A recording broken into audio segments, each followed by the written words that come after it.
Et salut à toi! Donc aujourd'hui je te fais une vidéo, toujours dans le chantier, où ils ont bossé comme des malades. Avant toute chose, abonne-toi à ma chaîne YouTube L'investisseur boxeur. Tu peux me suivre sur Instagram, sur Twitter, sur Facebook. On parle immobilier, on parle rénovation, on parle mindset de l'entrepreneur, on parle argent, changer sa vie. Donc voilà. Le sujet de cette vidéo aujourd'hui, c'est une petite visite de chantier pour te montrer l'évolution de ce dernier investissement. Actuellement, je suis sous compromis de vente sur un immeuble et un appartement. Et là, le bien actuel où je suis va être loué d'ici 3 semaines. 3 semaines, 1 mois, grand maximum. En tout cas, il va être terminé d'ici 2 semaines parce que là, on est vraiment dans les finitions. Donc, je me trouve actuellement dans le salon. Il y a tout le matos de carrelage posé au sol parce que ils ont terminé la semaine dernière à carreler. Terminé, c'est un grand mot, mais enfin on va dire à 90% c'est fini. Donc on a pris le parti de poser du carrelage dans le salon et la cuisine avec des carreaux de 60 par 60 et comme tu peux le constater, ça a tout de suite de la gueule. Des gros carreaux. Alors le code couleur de tous mes investissements, c'est blanc et gris. Je kiffe le blanc et le gris, donc blanc et gris. Tout blanc, je trouve c'est en mode vieux investisseur. Et moi j'aime bien le gris, je trouve que c'est à la mode. Et même si c'est plus à la mode, moi j'aime bien. Donc voilà. Les carreaux aussi comme tu peux le constater, j'ai pris des carreaux qui ont des motifs en fait. Hein. Tu vois les petites lignes là. Et ce carrelage là, il est non salissant en fait. Hein. C'est en fait le fait de mettre des carreaux avec des lignes, ça fait en fait qu'il ressort moins salissant. J'ai pris le parti aussi de prendre des plaintes carrelage et pas plein de bois ou plein de PVC parce que ça a tout de suite une autre tronche quoi. Je suis dans une fourchette haute de loyer. Je demande 580 € pour cette maison mitoyenne hein. Et je dois derrière quand même proposer de la qualité. Donc j'ai privilégié des plaintes carrelage à 2,70 € la plainte TTC. Donc ouais, c'est un budget. C'est sûr que si j'avais posé des plaintes PVC ou alors des plaintes bois, tu sais, c'est des longues plaintes de 2,50 m il me semble qu'on coupe arrivé au bout. C'est sûr que ça coûte moins cher, mais ça n'a pas la même gueule. Et là, je sais que si un jour je devais vraiment tout bien nettoyer parce que j'ai eu un locataire qui était sale ou quoi que ce soit, là je pète de l'eau de javel partout. Et comme j'ai des plaintes en carrelage, ça sera nickel. Alors, par contre, ce que je voulais te montrer aussi, au niveau des luminaires, je laisse des douilles de chantier et je laisserai le soin à ma future locatrice qui donc a bloqué le déménagement et tout est ok. On va signer, je vais lui demander quand même le chèque de caution là d'ici 7 semaines. Elle va emménager dans 3 semaines. Je vais lui demander le chèque d'acompte pour bloquer. Je laisserai le soin à elle de mettre les luminaires qu'elle désire. Au niveau de la terrasse, ils viennent la semaine prochaine pour donc faire une place de parking, un escalier et une terrasse. On aura une terrasse de 15 mètres carrés. Donc voilà. L'électricien doit encore venir mettre les plaques des prises hein, à cet endroit-là. Et terminer le tableau électrique, terminer des petites finitions et on sera au top, prêt. Donc là, on arrive dans la cuisine. Le carrelage n'est pas terminé et la porte a été modifiée aussi et elle s'ouvre du bon sens. Hein. Donc là, on a alors autant dans le salon, j'avais fait faire une chape. Je t'avais montré ça dans une vidéo. J'avais fait faire une chape avec un chauffage au sol. Donc pour le carrelage, c'était juste nickel parce que la chape a été faite très bien, très droit. Autant là, on a carrelé directement sur la dalle béton de la maison qui était, c'était une vieille dalle béton. Et en plus, à cet endroit-là, on a encore des carreaux dans l'entrée que je n'ai pas arraché parce que donc mon maître d'œuvre m'a dit que son carreleur pouvait le faire lui-même. Donc là, on voit qu'il a vraiment dû rattraper. On peut voir qu'il a dû mettre des grosses couches de colle. Je vais te montrer. On peut voir qu'il a dû mettre une grosse couche de colle en dessous, là, pour attraper. Et après, il va venir, il va devoir se poser à fleur sur les carreaux. Donc voilà. Je pense que pour lui, ça devait être un peu plus compliqué. J'étais pas là, j'étais en vacances, donc j'ai pas pu voir, j'ai pas pu passer pendant qu'il carrelait pour lui demander s'il galérait pas trop. Mais bon, vu le résultat, c'est top. Le tableau électrique aussi, hein, il va encore mettre, il va encore noter l'électricien quel interrupteur, quel disjoncteur correspond à quoi en fait. Hein, si je baisse un disjoncteur, à quoi ça correspond. Voilà, tac, tac, tac. Tu vois, tac. Là, j'ai trouvé que ce disjoncteur là, c'est les lumières de la cuisine. Donc c'est toujours bien de le noter. Comme ça, tu galères pas à tester tous les disjoncteurs pour savoir qu'est-ce qui est quoi. Je sais que moi, mon électricien, je lui demande toujours de le faire. Là, c'est un autre électricien, mais je vais lui demander de le faire aussi.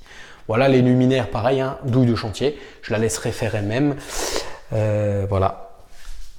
Le cellier aussi, hein, qui est carrelé. Le cellier carrelé. Tu vois, c'est sympa, hein, il y a quand même de l'espace. Donc là, elle pourra ranger sa machine à laver, son sèche-linge si elle le désire, et mettre des rangements de côté pour avoir des rangements, hein. C'est important. Moi, je suis un peu un psycho des rangements. Dès que je peux mettre des rangements, je mets des rangements pour qu'il y ait le moins de meubles déplacés, donc le moins de dégâts aussi, hein, en cas de sortie. Je loue, je précise, je vais louer en location nue, hein, au régime réel. Donc j'ai aussi utilisé cette maison-là pour faire beaucoup de déficit foncier parce que je l'ai acheté 17 000 €, 2 800 € de frais de notaire, 3 000 € de frais d'agence et donc voilà. Alors là on va monter, c'est juste magnifique, hein. On peut déjà voir la rampe d'escalier, moi je la trouve magnifique. Alors au niveau du sol, on est sur des lames en PVC. La petite astuce aussi, tablette de fenêtre. On récupère les chutes de lames de PVC et on fait des tablettes de fenêtre avec ça. Une petite baguette qui va bien en aluminium. Je te conseille d'aller voir le prix des tablettes de fenêtre. Et quand tu auras vu le prix que ça coûte, tu demanderas à tes artisans s'ils peuvent te faire ça. Et puis enfin, tu vois, c'est un bon rendu, hein. Moi je trouve c'est top. Et puis ça coûte rien. Ça coûte rien. De toute façon, tu es obligé d'acheter du parquet, tu es obligé d'acheter. Voilà. Et là, moi, je vois même pas où est. Je sais même pas si c'est une plaque entière. Je pense pas, vu la largeur des plaques, c'en est deux, ça. Et je sais même pas où est le joint. Donc voilà. C'est des petites astuces pour économiser de l'argent, hein. On est investisseur, on veut être rentable, on veut gagner de l'argent, on veut avoir un excédent de trésorerie. Donc ici, je vais avoir un excédent de trésorerie de. Alors brut, de toute façon je ferai une vidéo avec les chiffres exacts, mais brut je suis à 170 € brut, mais bon, c'est pas du net, hein, on va voir. Donc ici, tablette de fenêtre de la salle de bain avec des chutes de carrelage. Ici on est sur une douche à l'italienne, un bac à douche ultra plat, hein. Ultra plat, il doit faire 2 cm. Et donc on a pris le parti de faire une frise. On est à 24 € TTC le blanc et 17 € la frise. Alors au niveau de l'arrivée d'eau, hein, du pommeau de douche, des pommeaux de douche, moi j'utilise uniquement du Grohe. Grohe. Je ne jure que par Grohe. Ça c'est du Grohe. Le WC c'est du Grohe. Et donc le pommeau de douche c'est du Grohe. La paroi de douche, c'est une paroi de douche qui fait effet miroir. Là c'est Brico Dépôt. Le meuble vasque c'est Brico Dépôt aussi. Et donc voilà.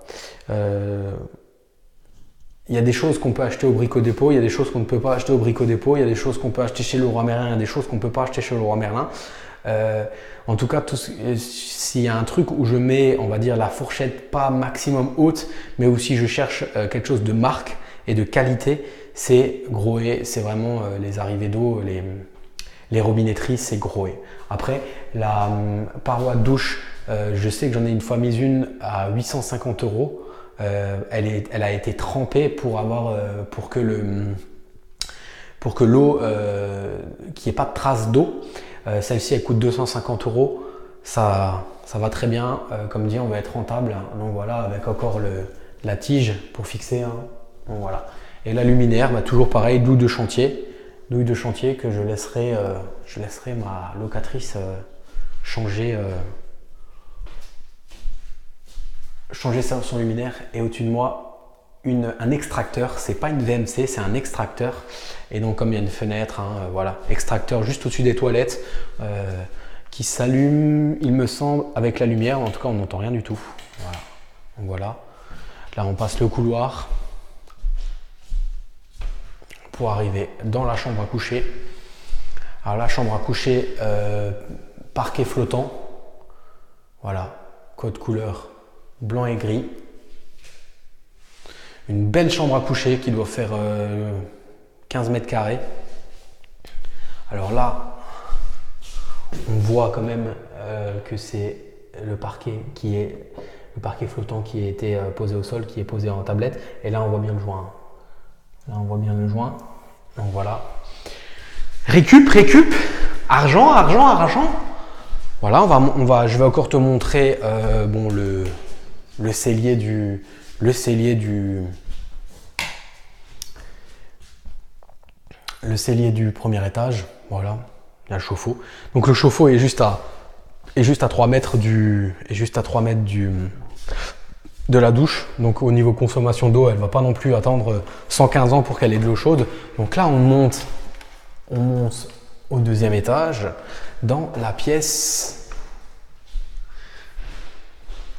pour moi, enfin j'allais dire la plus belle pièce, mais bon, la salle de bain elle est magnifique aussi. Mais là on est dans du classe de chez classe, avec les poutres apparentes, toujours douille de chantier. Voilà. Derrière moi, un garde-corps fait en placo. On a doublé les rails, doublé les montants. On a plaqué. Voilà. Donc voilà, c'est classe, ça a de la gueule.